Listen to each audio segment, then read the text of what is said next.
नमस्कार मंडळी.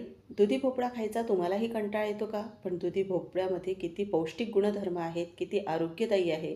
आणि असा जर दुधी भोपळा तुम्हाला घरच्यांना खाऊ घालायचा असेल आणि तो सुद्धा चमचमीत असा नाश्ता करून, तर नक्कीच ही रेसिपी एकदा करून बघा. एकदा का हा नाश्ता तुम्ही घरच्यांना खाऊ घातला, तर नेहमी तुम्हाला हाच नाश्ता तयार करायला लावतील आणि ओळखणार सुद्धा नाही की यामध्ये दुधी भोपळा आहे म्हणून. चला तर मग रेसिपीला सुरुवात करूया. आणि हो, रेसिपी आवडली तर एक लाईक करून चॅनललाही सबस्क्राईब करायला विसरू नका. तर आता इथे बघा, आपण दुधी भोपळा घेतलेला आहे. हा जवळपास 1 पाव आपण दुधी भोपळा घेतलेला आहे. छान कोवळा असा दुधी भोपळा घ्यायचा. पण याची सुरुवातीला आपल्याला साल काढून घ्यायची आहे. तुम्ही नाही काढली तरीही चालेल, पण हलकीशी जर साल काढून घेतली तर आपल्याला खिसायला व्यवस्थित तो खिसला जातो.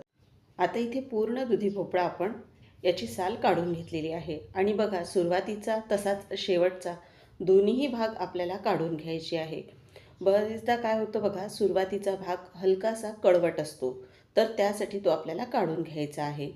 तर आता याचे 2 भाग आपण करून घेणार आहोत. आणि नंतर हा जो दुधी भोपळा आहे तो आपल्याला खिसून घ्यायचा आहे. तर खिसणी इथे मी बारीक आलं खिसण्याची घेतलेली आहे. तर या खिसणीवर आपल्याला हा व्यवस्थित दुधी भोपळा खिसून घ्यायचा आहे. तुम्ही हलकासा पल्स मोडवर याचे छोटे तुकडे करून बारीकसुद्धा करून घेऊ शकता. तर इथे आता हा पूर्ण आपण जो दुधी भोपळा आहे तो खिसून घेतला. पण हलकासा बघा, हा मधातला जो भाग होता तो पोकळ होता, तो मी काढून घेतलेला आहे. आणि आता आपल्याला यामध्ये काही साहित्य घालून घ्यायचे आहेत.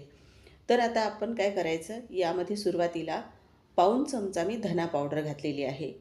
त्याचबरोबर आपल्याला इथे साबूत जिरं घातलेलं आहे अर्धा चमचा. त्याचबरोबर पाव चमचा हळद. आणि यामध्ये आपल्याला अगदी पाव चमचा एवढंच कश्मीरी लाल तिखट घालायचं आहे. हे तिखटसुद्धा आहे आणि याने रंगही छान येतो. तसंच हिरवी मिरची आणि आलं याची आपण थोडी जाडसाचा ठेचा घातलेला आहे यामध्ये. तर तो चवीनुसार घालायचा. आणि इथे आपण 1 वाटी बारीक रवा घातलेला आहे. तर आता हिरवी मिरची इथे मी 3 ते 4 घेतलेल्या होत्या आणि आलं अर्धा इंचाचा एक छोटा तुकडा घेतलेला होता. आता यामध्ये अर्धी वाटी आपल्याला बेसन पीठ घालायचं आहे. आणि इथे पाऊण वाटी आपण यामध्ये दही घातलेलं आहे. तर आता इथे दही जास्त आंबट असेल तर जास्त जुनं असं दही वापरू नका, फ्रेश ताजं असं दही घ्यायचं आहे आपल्याला. आणि बारीक चिरलेली भरपूर अशी कोथिंबीर घातली. त्याचबरोबर चवीनुसार मीठसुद्धा घालायचं आणि चमचाभर पांढरे तीळ घातलेले आहेत. आता हे सर्व साहित्य घातल्यानंतर आपल्याला सुरुवातीला पाणी न टाकता हलकंसं एकत्र करून घ्यायचं आहे. आणि नंतर मग यामध्ये आपण पाणी घालून घेणार आहोत. तर पाण्याचंही तुम्हाला अचूक असं प्रमाण सांगणार आहे. तर आता बघा, हे पूर्ण एकत्र करून झालेलं आहे. तर आता आपण वाटीने पाणी घेतलेलं आहे इथे. तर सुरुवातीला 1 वाटी आपण पाण्याची भरलेली पूर्ण यामध्ये घातलेली आहे. आणि आता हे सर्व हाताने एकत्र आपल्याला करून घ्यायचं आहे. पण आपलं जे मिश्रण आहे ते अजूनही घट्टसर वाटत आहे, त्यामुळे आपल्याला यामध्ये अजूनही पाणी लागणार आहे. तर दुसरीही वाटी पाण्याची भरून घेतली, तर ती अर्धी वाटी पाणी यामध्ये घातलेलं आहे. तर आता हे छान एकत्र करून घ्यायचं. यामध्ये गुठळ्या होऊ द्यायच्या नाही आणि पाणी फार जास्तही घालायचं नाही. तुम्हाला मिश्रण जर थोडा वेळ ठेवायचं असेल, म्हणजेच तुम्ही नंतर हा नाश्ता करत असाल, तर पाण्याचं प्रमाण कमी ठेवायचं, कारण दुधी भोपळ्यालाही पाणी सुटतं. तर आता आपण 5 मिनिटासाठी झाकून ठेवणार आहोत, म्हणजे रवा चांगला फुलला जातो. आणि बघा, इथे 5 मिनिटं झालेली आहेत. रवाही चांगला फुलल्या गेलेला आहे. आणि मिश्रण जे आहे ते पहिल्यापेक्षा थोडं घट्टसर असं झालेलं आहे. पण पाण्याचं प्रमाण आपलं अगदी परफेक्ट असं आहे. तर आता काय करायचं, अगदी चुटकीभर एवढा खाण्याचा सोडा आपण घालायचा आहे यामध्ये. म्हणजे आपण जो नाश्ता तयार करणार आहोत तो चांगला हलका जाळीदार तयार होतो.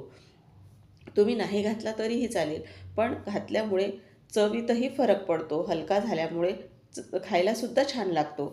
तर आता हे सर्व एकत्र करून झालेलं आहे. आता आपण एक असं पसरट भांडं घेतलेलं आहे. तुम्ही तव्यावरही हा नाश्ता करू शकता. तर यामध्ये आपण 2 चमचे तेल घालून घेतलेलं आहे आणि अगदी पाव चमचा एवढी मोहरी घातली. आणि यामध्येच आपल्याला अगदी थोडेफार असे पांढरे तीळ घालायचे आहेत.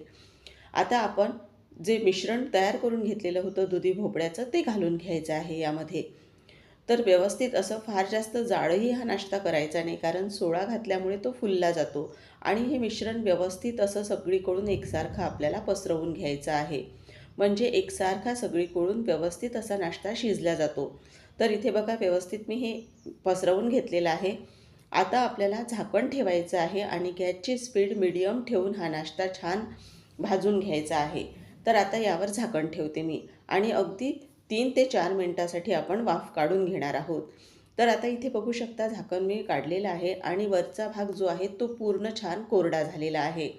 तर आता हा नाश्ता जो आहे तो पलटवून घेणार आहोत आणि दुसऱ्याही बाजूने आपल्याला असाच छान खमंग भाजून घ्यायचा आहे. तर इथे रंग बघा काय छान आलेला आहे. आता परत आपल्याला झाकण ठेवायचं आहे आणि आपला हा नाश्ता 2 ते 3 मिनिटासाठी वाफवून घ्यायचा आणि बघू शकता इथे आपला हा नाश्ता तयार झालेला आहे. तर आपण जो दुसरा आहे नाश्ता तो सुद्धा तयार करून घेणार आहोत. तर इथे नाश्ता जो आपण तयार करून घेतलेला आहे तो तुम्हाला कट करून दाखवते मी.